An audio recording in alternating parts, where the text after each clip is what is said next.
OK. Proverbes chapitre 11. Merci encore, pasteur. Oh, c'était énorme. Proverbes chapitre 11.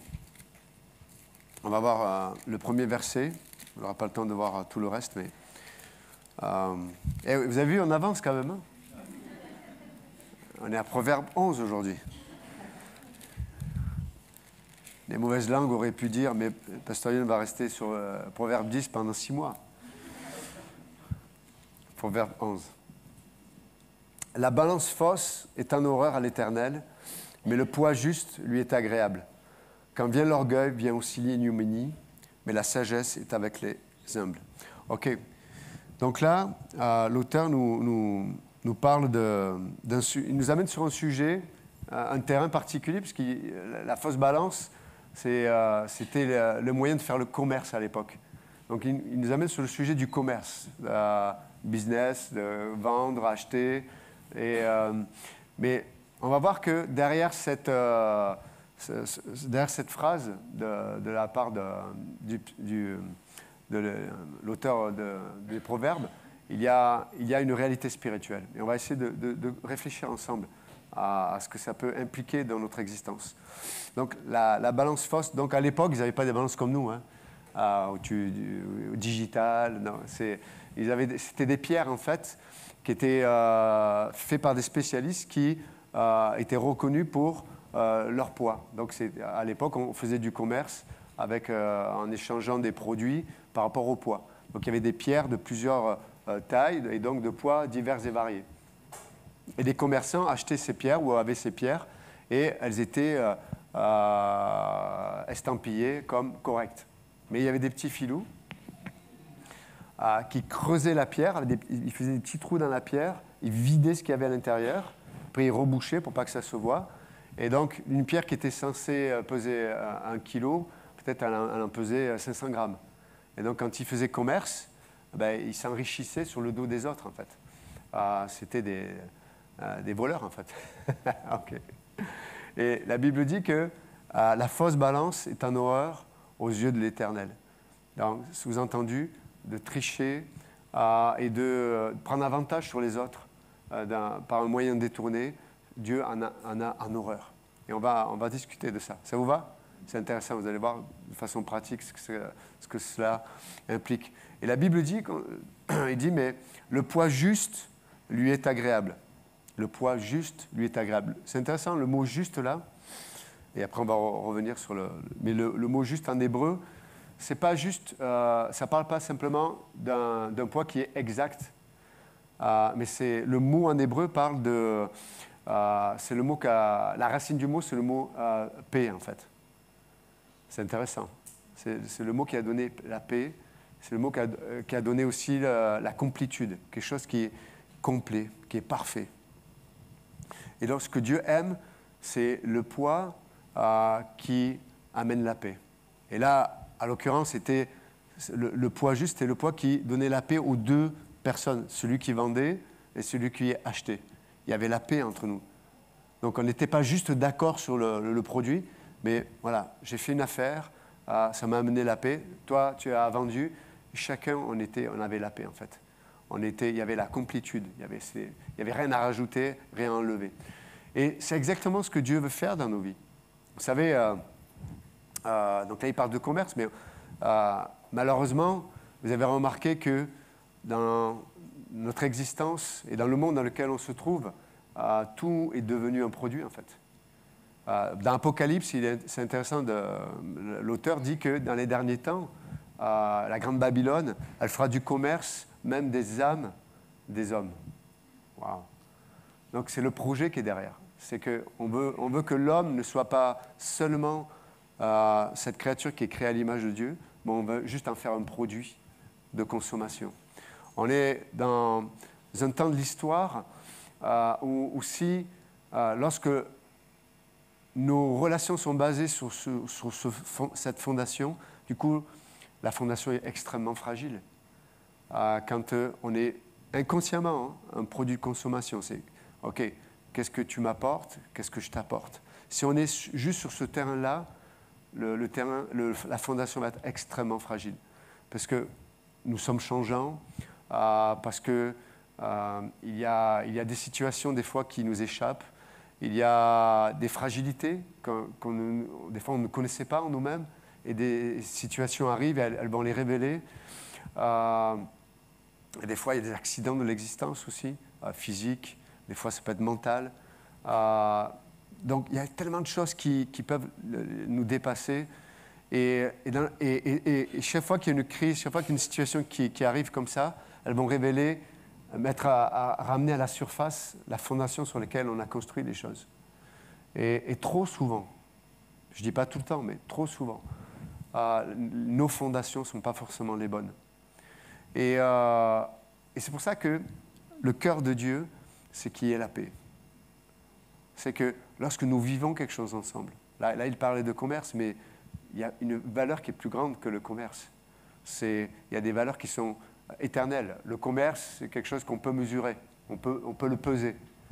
Et il y a des choses qui sont des réalités immatérielles et qui sont importantes. Et Dieu dit, faites attention de ne pas les ramener à quelque chose de temporel, à quelque chose que vous pouvez diviser, quelque chose que vous pouvez mesurer. Il y a des choses qu'on ne peut pas mesurer. Le cœur d'un homme est tellement précieux, a une valeur tellement importante que Dieu a choisi de donner sa vie pour toi et pour moi. On ne peut pas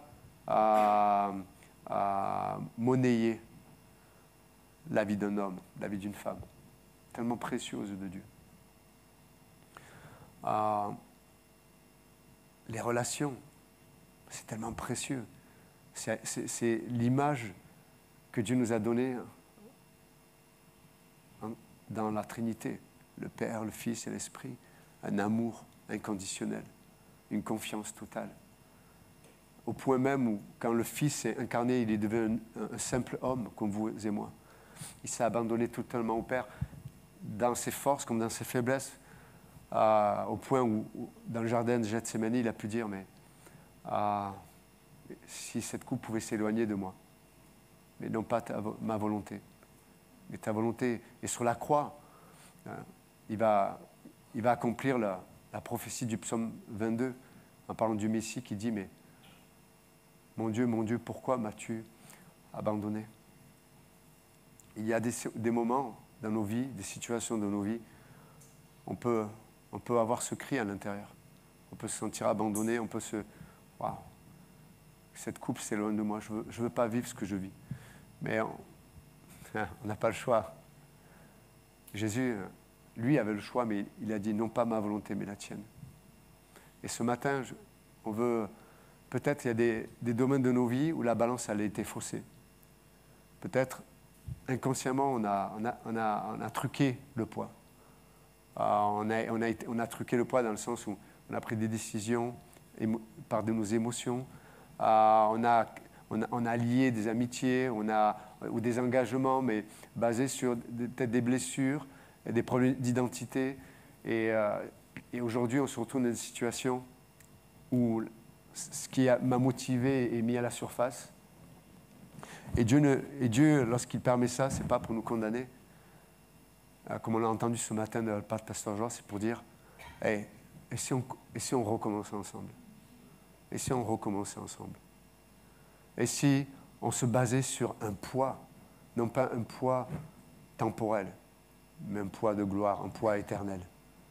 Le poids juste, le poids qui amène la paix, le poids shalom en hébreu. Et si ce poids-là, c'était ce poids sur lequel on va mesurer les choses de nos vies. La fausse balance est un horreur devant l'Éternel. C'est ce que Dieu désire pour chacun d'entre nous. C'est une balance qui est juste, qui amène la paix de Dieu. Et ça, c'est extraordinaire. On a besoin du bon poids, ce poids que Dieu aime lorsqu'on regarde à notre passé. Ce matin, certains d'entre vous, vous avez le mauvais poids dans votre présent, vous avez le mauvais poids dans votre prospection à regarder l'avenir, parce que vous n'avez pas réglé ce mauvais poids qui était dans le passé. Dieu demande de régler ça, aujourd'hui et maintenant, de s'accorder avec lui. Et l'endroit où on peut s'accorder avec lui, c'est là où il y a eu un poids, où il y a une pierre qui a été roulée, comme disait Pasteur Georges. La pierre, la Bible dit que Jésus-Christ est la pierre angulaire.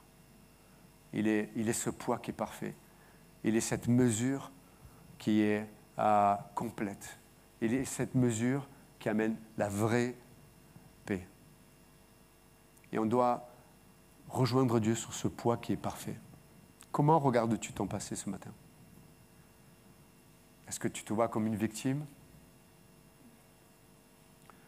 Est-ce que tu te vois comme un bourreau peut-être certains ont eu des enfants et vous n'étiez pas chrétien ou vous étiez chrétien et peut-être vous n'avez pas pris les bonnes décisions et vos enfants ne marchent pas avec Dieu ou ils sont en colère contre Dieu ou quoi que ce soit. Et certains d'entre nous, on peut se culpabiliser. On peut voir des fois nos enfants qui ont pris des directions où ils luttent avec l'alcool, avec des drogues. Certains, ils se trouvent dans des contextes sociaux où ils ont lié des liens avec des gens et ça brise nos cœurs. Et la première question qu'on se pose en tant que parents, c'est mais qu'est-ce que j'ai raté? Qu'est-ce que j'ai fait?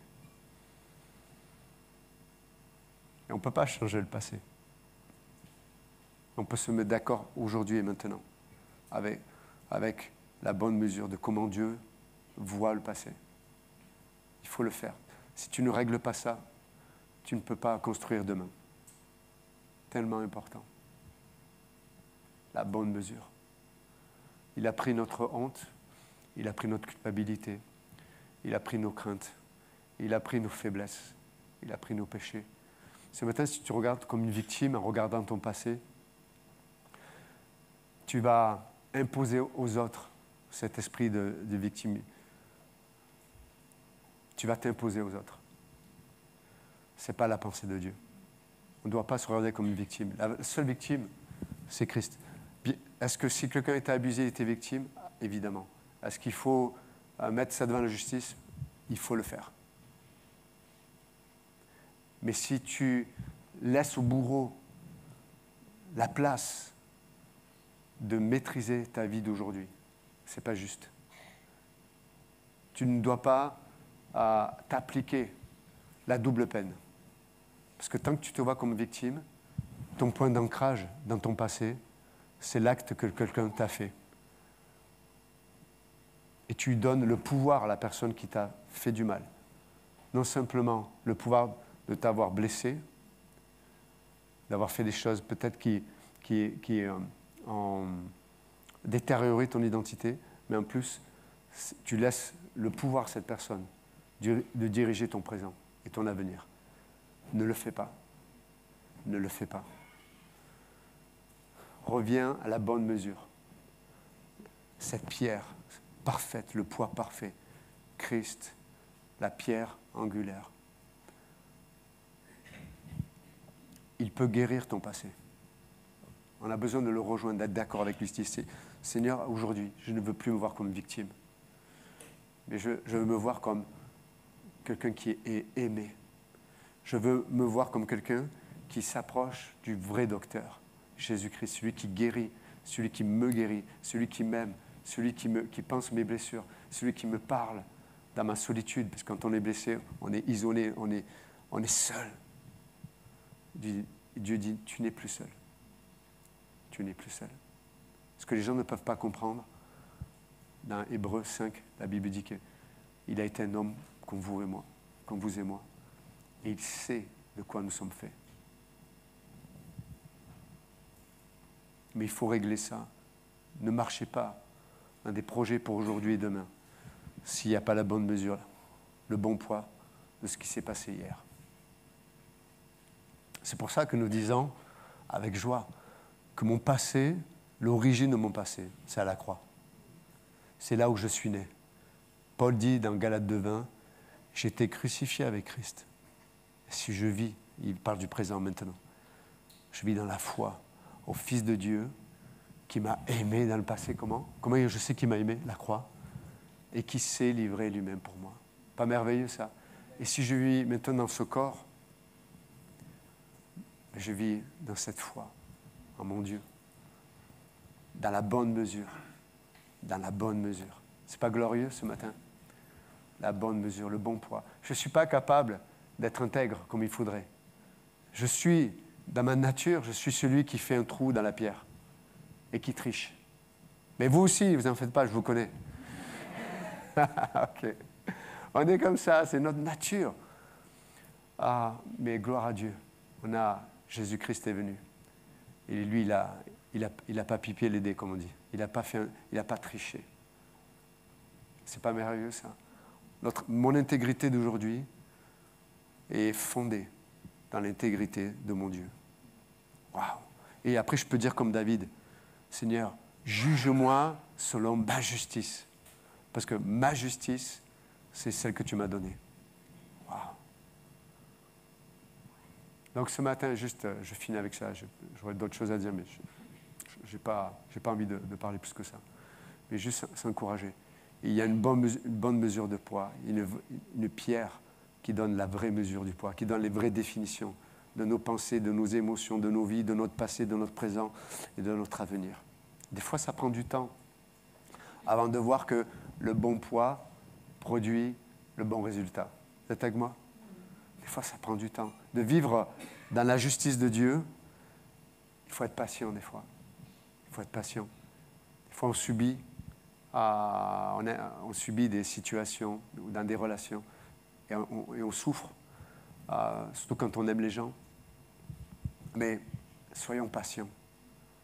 Parce que la pierre qui est sûre et certaine, Jésus-Christ, elle amène in fine, il y aura toujours sa victoire. On l'a chanté ce matin.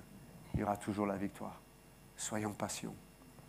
Attention, et c'est pour ça qu'on apprend de la part de Dieu. Dans le processus, on doit garder notre bouche, on doit garder notre cœur, on doit garder nos pensées, parce qu'on ne connaît pas ce que demain nous réserve.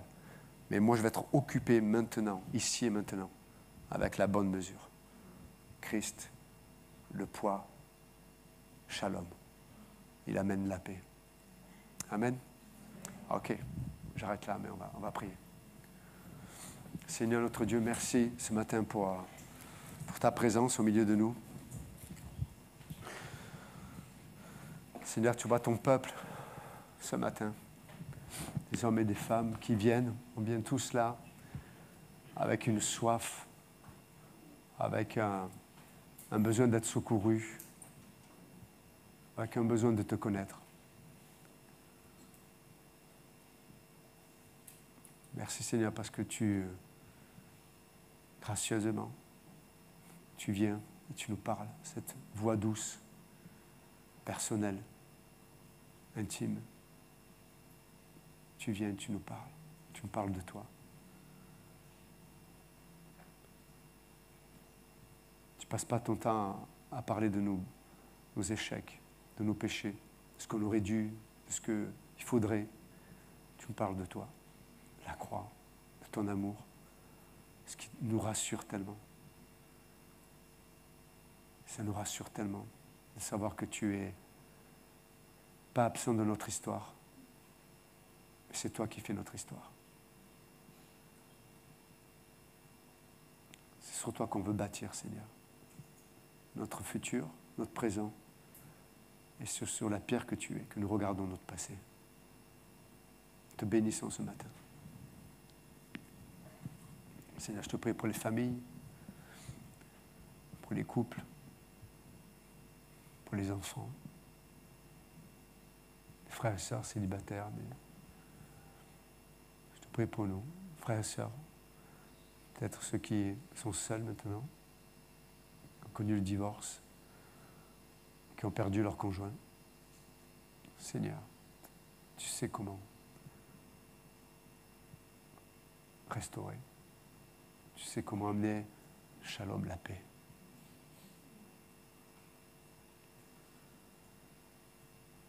Merci Seigneur.